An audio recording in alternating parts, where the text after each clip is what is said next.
Frigidaire presents Hollywood Star Time, direct from Hollywood. Tonight, the thrilling radio version of the Nunnally Johnson motion picture production, The Woman in the Window, starring Joan Bennett and our regular Saturday evening host, Herbert Marshall.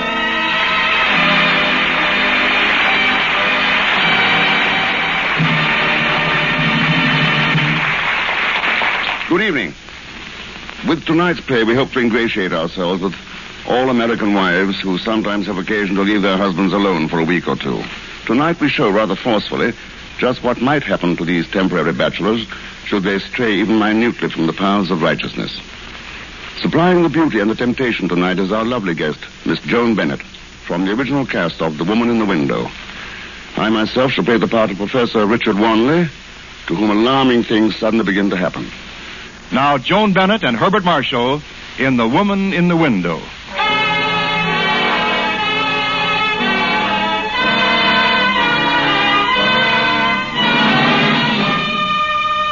He was dead. One moment I had been Professor Richard Wanley, making pleasant conversation with a rather beautiful young woman in her apartment. The next moment I was the unwitting other man in a triangle. And the next moment, the powerful man who had burst into the room in anger lay dead upon the floor. And I was a murderer.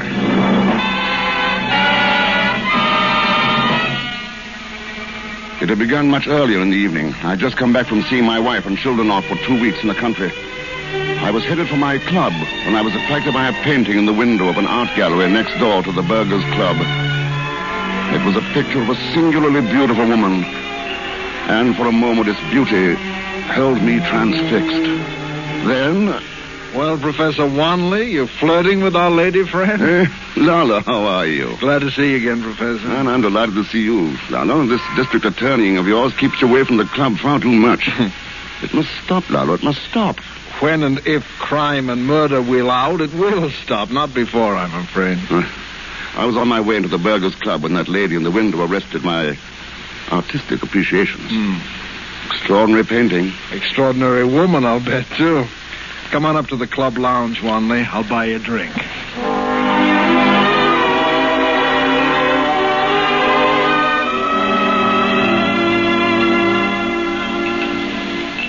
Collins, another round of brandy, will you? Yes, Mr. Law. Well, Wanley, what's the program on your first night of temporary bachelorhood? Nothing, Lala. Nothing? Not even the traditional burlesque show? Not even that. I'm afraid we're too old for such capers. Well, it's not only that, Wanley. You're not going to agree with me without a battle. Well, in this case, Professor, I am.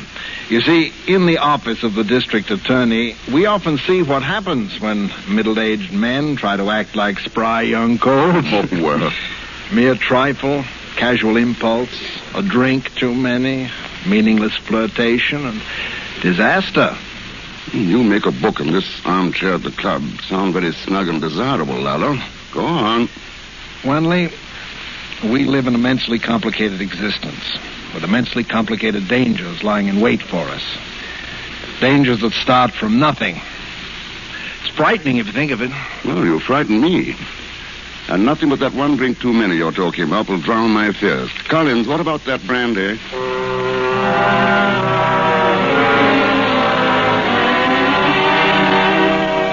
1 hour and several drinks later, Lalo departed. I was alone.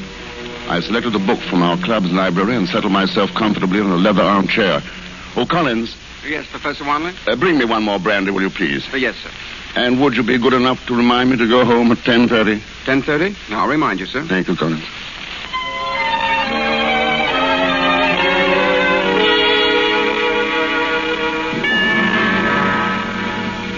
Professor Wanley. Professor Wanley. 10:30, sir. Oh, yes. Thank you, Collins. Thank you. I'm on my way now.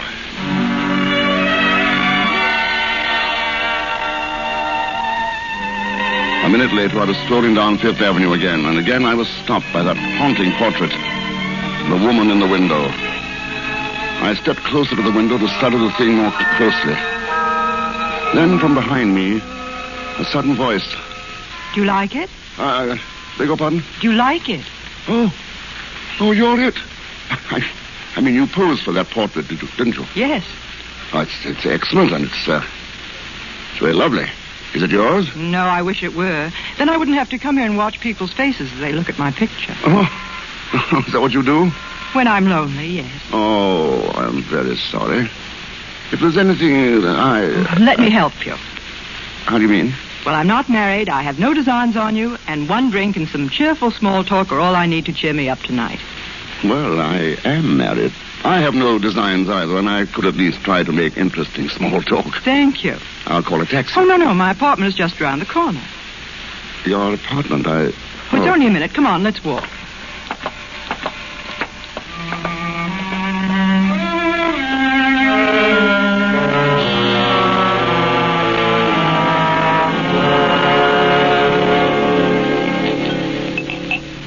Do have one more drink before you go, Richard. I should say no, but I haven't the slightest intention of doing so. Good for you. Besides, it's begun to rain miserably. You can't go quite yet. Harry! This is fine. Oh, Harry! Oh, Harry, for heaven's sake, don't lose your temper Shut up. again. Who is this man? Well, I can tell you that. My name... Shut up. Oh, Harry, please, don't lose your head. Please. Oh, See here, whoever you are, you're not going to stand Shut there. up. You're gonna get it, too. You're gonna get it. Harry, don't! You'll kill him, Harry! Harry! He was a big man, a powerful man, a murderous man. His fingers on my throat were choking the life out of me. His crimson, half-insane face glared at me through a fog. The woman's white face drifted into view in the thickening mist. I felt her thrust something cold and metallic into my hands. A pair of scissors. It was his life or mine. His life or mine. His life or mine.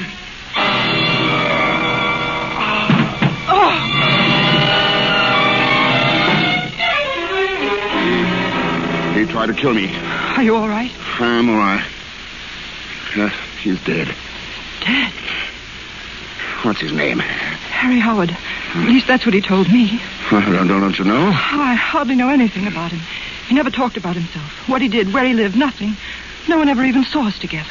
I'll have to call the police. The police? Yes. Wait, I don't want to be mixed up in a murder. Murder of self-defense. We'll never be able to prove it. Murder. Operator? Murder. Operator! I hadn't considered it. Murder. Oh, think of something to do. Think of something, please. He tried to kill me, so I've no feeling about him at all. What can we do? If nobody knows anything about him, or him and you, how could we be connected with this? They found his body miles away from here. But how? I'll go get my car. We'll dump him in the back seat, and I'll throw him out somewhere in the country. Yes. You search him when I'm gone. Get rid of anything that might identify him. All right. Clean the place up thoroughly. Get rid of these glasses and bottles. There must be one sign that you had a visitor tonight, him or anyone. I understand. And boil those scissors until every stain is gone. Yes, I will. Good. Don't lose your nerve now. I'll try not to. All right. I'll go get my car now.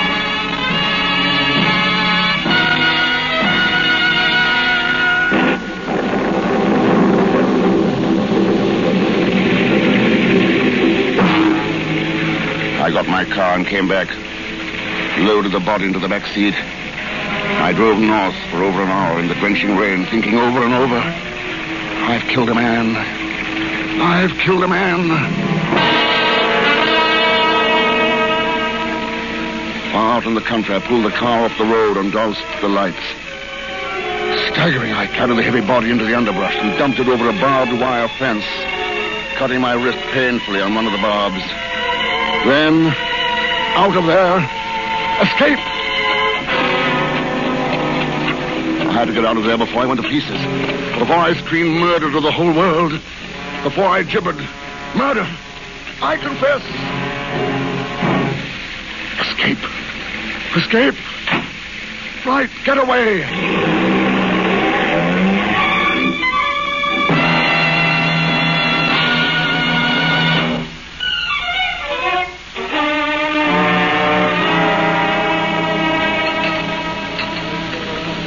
The check, gentlemen. I'll sign it, Collins. No, let me. It's my turn tonight. Now, where the deuce is my silver pencil? Here, Collins, I'll sign it. Hope I didn't lose that silver pencil somewhere. There you are, Collins. Thank you. Thank you, Mr. Law. Thank you, sir.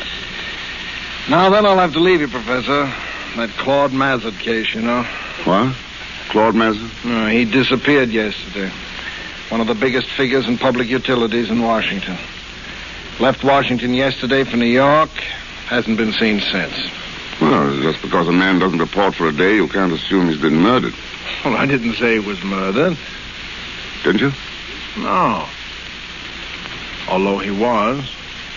They found him? In the woods off the Bronx River Parkway extension. Oh, yeah? Any clues? He had a secret girlfriend in New York. Oh, they found her? No, but they will. Also, we have the tire marks of the killer's car that were left in the roadside mud. We have his footprints from which we can estimate his height, weight, and general build. Can you really do those things? Easily. And how would you say the killer looked, Lalo? Why, very much your size and build, Professor. I'm alarmed. The murderer also left a trace of his own blood where he scratched himself on a wire fence out there. A mere trace of blood on a barbed wire fence couldn't be very useful, could it? Oh, yes. Yes, very. Did I say a barbed wire fence? I assumed it was a barbed wire fence, but naturally. It was barbed wire, of course. Why are you holding your wrist, Professor? Lala, I'd hope to spare you a shock, but... well, look at this scratch on my wrist. Does that suggest anything to you? It's no use, Wanley. You can't snatch the headline glory away from me by insisting you're the guilty man. No, that's old stuff. Just trying to be helpful. No. We know about what happened. Do you? Mazard probably visited his girlfriend. Found another man there. They fought. Mazard was stabbed, probably with a pair of scissors. The killer dumped him in the woods. So, now if we could only locate Mazard's bodyguard. Bodyguard? Mazard's associates hired a bodyguard just to see that Mazard's insane temper didn't get him into trouble. He had a devastating temper. What's happened to the bodyguard? Disappeared. Had a criminal record, it turns out. Hey, look, you're pretty interested in this case, aren't you? Why do you ask? Well, I'm going up to the country tomorrow to look over the place where the body was found. Come along, why don't you? No, I think I'll stay in town and look up Mazard's missing bodyguard. I wouldn't want him to talk too much. Well, no, careful there, Professor. You know the old saw, many a truth is spoken in jest. Yes. Isn't it, though?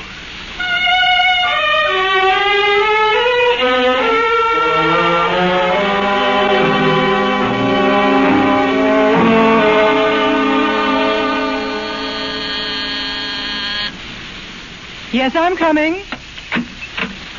Good morning, sweetheart. Who are you? We had a mutual friend, Claude Mazard. I don't know you or your friend, Mr. Mazard, so get out. Look, I was Claude Mazard's bodyguard for months. I followed him here many times. I know nothing whatever about Mr. Mazard's death, if that's what you're here about. Well, then you won't mind if I look around a bit. Would you? Or would you rather have the cops come around? Come in. Huh? Wow. Everything neat as a pin. Not a finger mark anyplace. Not even where you'd naturally expect to find it. Keep out of that desk. Well, what have we here? A silver pencil. It isn't Claude Mazard's. No. Belongs to someone with the initials R.W. Robert, maybe? I don't know. I found it in the street. Rex, Ronald, Richard. Oh, never mind. It'll have nice fingerprints, I'm sure. Listen, what do you want here anyhow? There's a $10,000 reward for any information leading to the arrest of the guilty person. I've got that kind of information. But I'll forget it for $5,000. Are you crazy? From you and the guy, I mean. There isn't any guy. Well, there's still $5,000 in it. Suppose I tell you to go and whistle for it. Want to take a chance on that? You see, honey, you did it. You killed him. I didn't kill him. Think it over. Take tonight and tomorrow. See the guy. Explain it to him. I'll be back tomorrow night at 8:30. Sharp. Get out.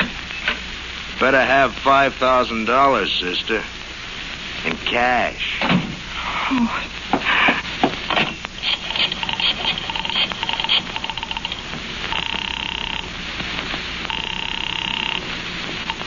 Burgers Club.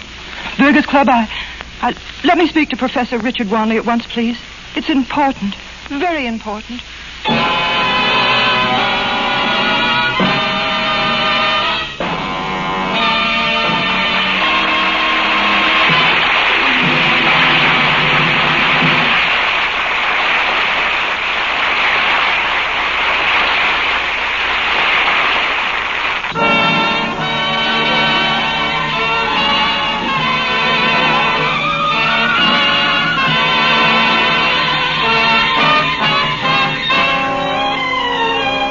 Hollywood Star Time continues with Joan Bennett and Herbert Marshall in The Woman in the Window.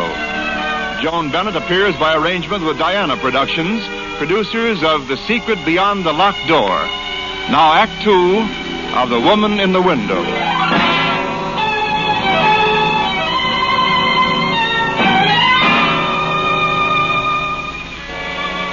Blackmail. Murder. And blackmail in the wake of murder. Mazur's bodyguard had turned up to blackmail the woman in the window and me. I didn't go direct to her apartment after her telephone call to me at the club. I stopped first at a drugstore to have a certain prescription filled first. Then, armed with a little box of powders, I knew what to do about blackmailers. But, Professor, he wants $5,000. Now, see here. Paying that man $5,000 isn't going to get rid of him. You know that. But what else can we do? I'll try to raise part of the money anyhow. But there are 3 ways to deal with a blackmailer. You can pay and pay and pay. Or you can go to the police. Or you can kill him. Murder? Again? It's the only way. I stopped at the drugstore on my way up here. I got these powders. But they'll trace you through a purchase of poison. It isn't poison, technically. It's a doctor's prescription. I have refilled regularly. It's a powerful gland concentrate. Normal doses improve metabolism. An overdose hits the heart like a sledgehammer. I see. When he comes back tomorrow night, play up to him. Play along. Then offer him a drink. With 3 of these powders dissolved in it. I understand. It works in about 25 minutes. So get him out of your apartment right after he drinks the stuff. You understand? I understand. No slips? I'll do my best. Hold on to your nerve and we'll be all right. All right. All right. All right.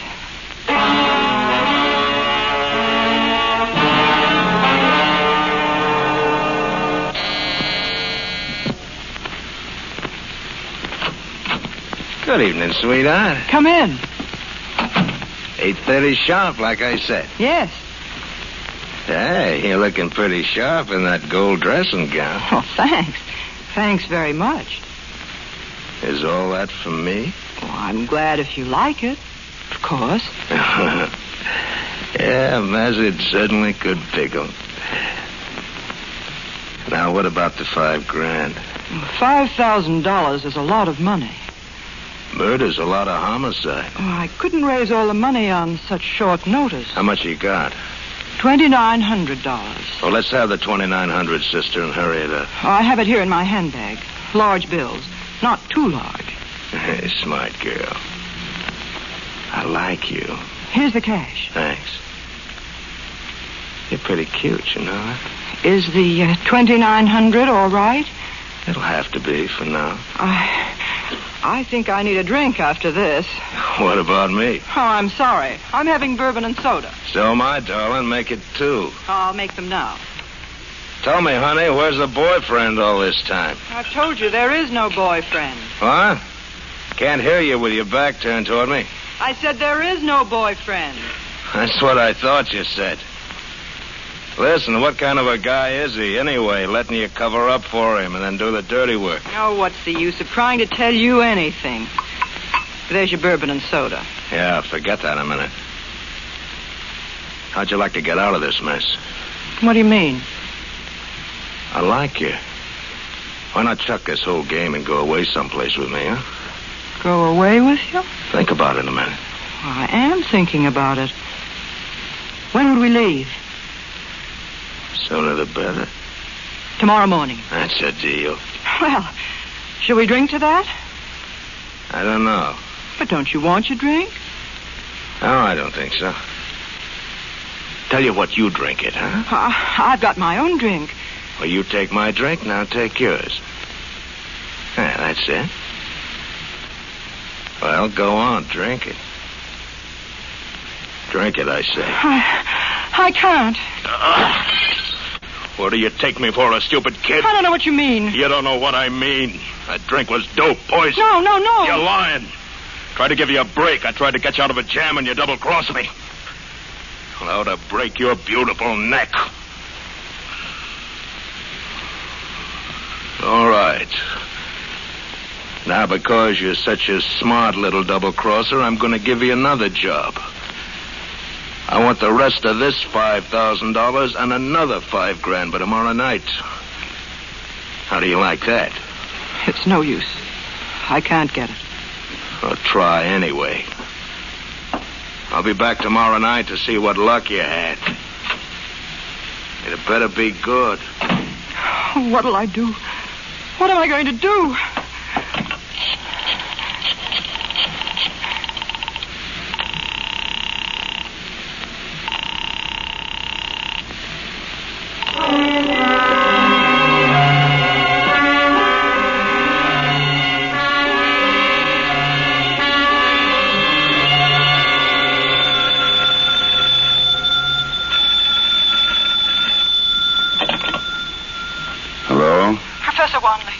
Yes, what happened? He's gone. Gone? How? It didn't work. He caught on. He took the money and wants the balance and 5,000 more. I see. Professor, are you there? I'm here. It's impossible. I can't raise another dollar. Oh, I'm sorry. You did the very best you could. We're just not very skilled with this sort of thing. But what can we do now? I don't know. I'm afraid I'm just too tired to think about it anymore. Too tired, that's all.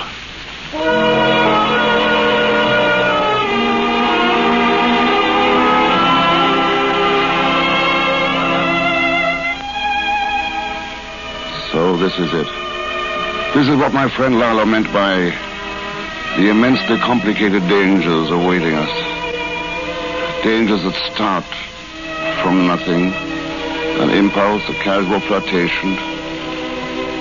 A drink too many. I go to the medicine cabinet. I take out the box containing the rest of the powerful powders. I empty 1, 2, 3, 4 into a glass. I sit down. I drink the almost tasteless solution. I lie back and close my eyes.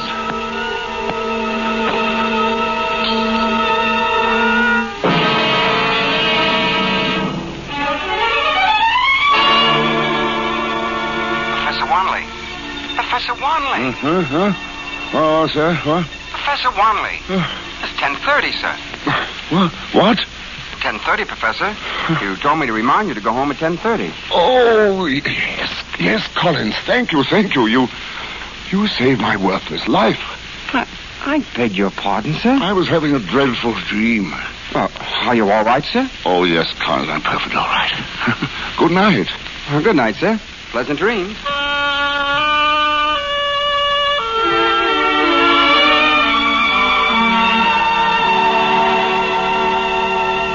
I left the club shakily yet vastly relieved. It had been all a horrible nightmare. And yet, I stopped again in front of the window containing the haunting painting of the woman in the window, the inspiration of my terrifyingly realistic dream. And then... Pardon me, please. Huh? Will you give me a light, please? That's you again. Well, that's my picture, if that's what you mean. May I have a light, please? No. What? Oh, no. We're not going through all that again. Are you out of your mind? Going through all what again? Never mind. This is where I came in. Good night, madam.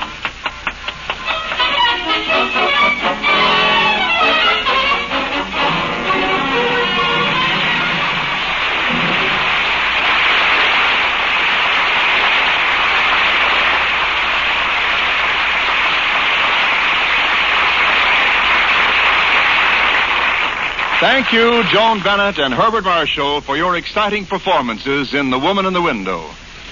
Hollywood Star Time with Herbert Marshall as your host is produced under the direction of Robert L. Redd and is written by Milton Geiger with a musical score composed by David Batolf and conducted by Lionel Newman. And thanks to our excellent cast of supporting players, Bill Conrad, Hans Conried, David Ellis, and Jimmy Eagles. The Woman in the Window was presented through the courtesy of Universal International Productions. Now releasing Skirball Manning's picture, The Magnificent Doll, starring Ginger Rogers, David Niven, and Burgess Meredith.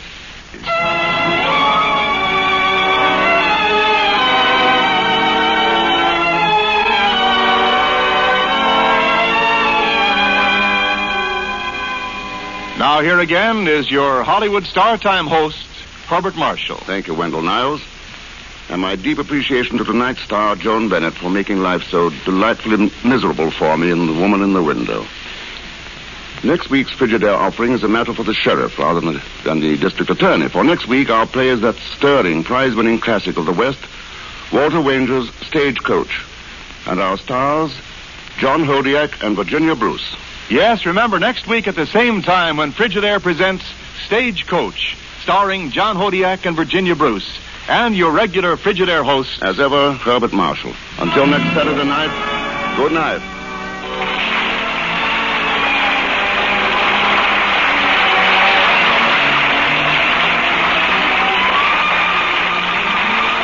This is CBS, the Columbia Broadcasting System.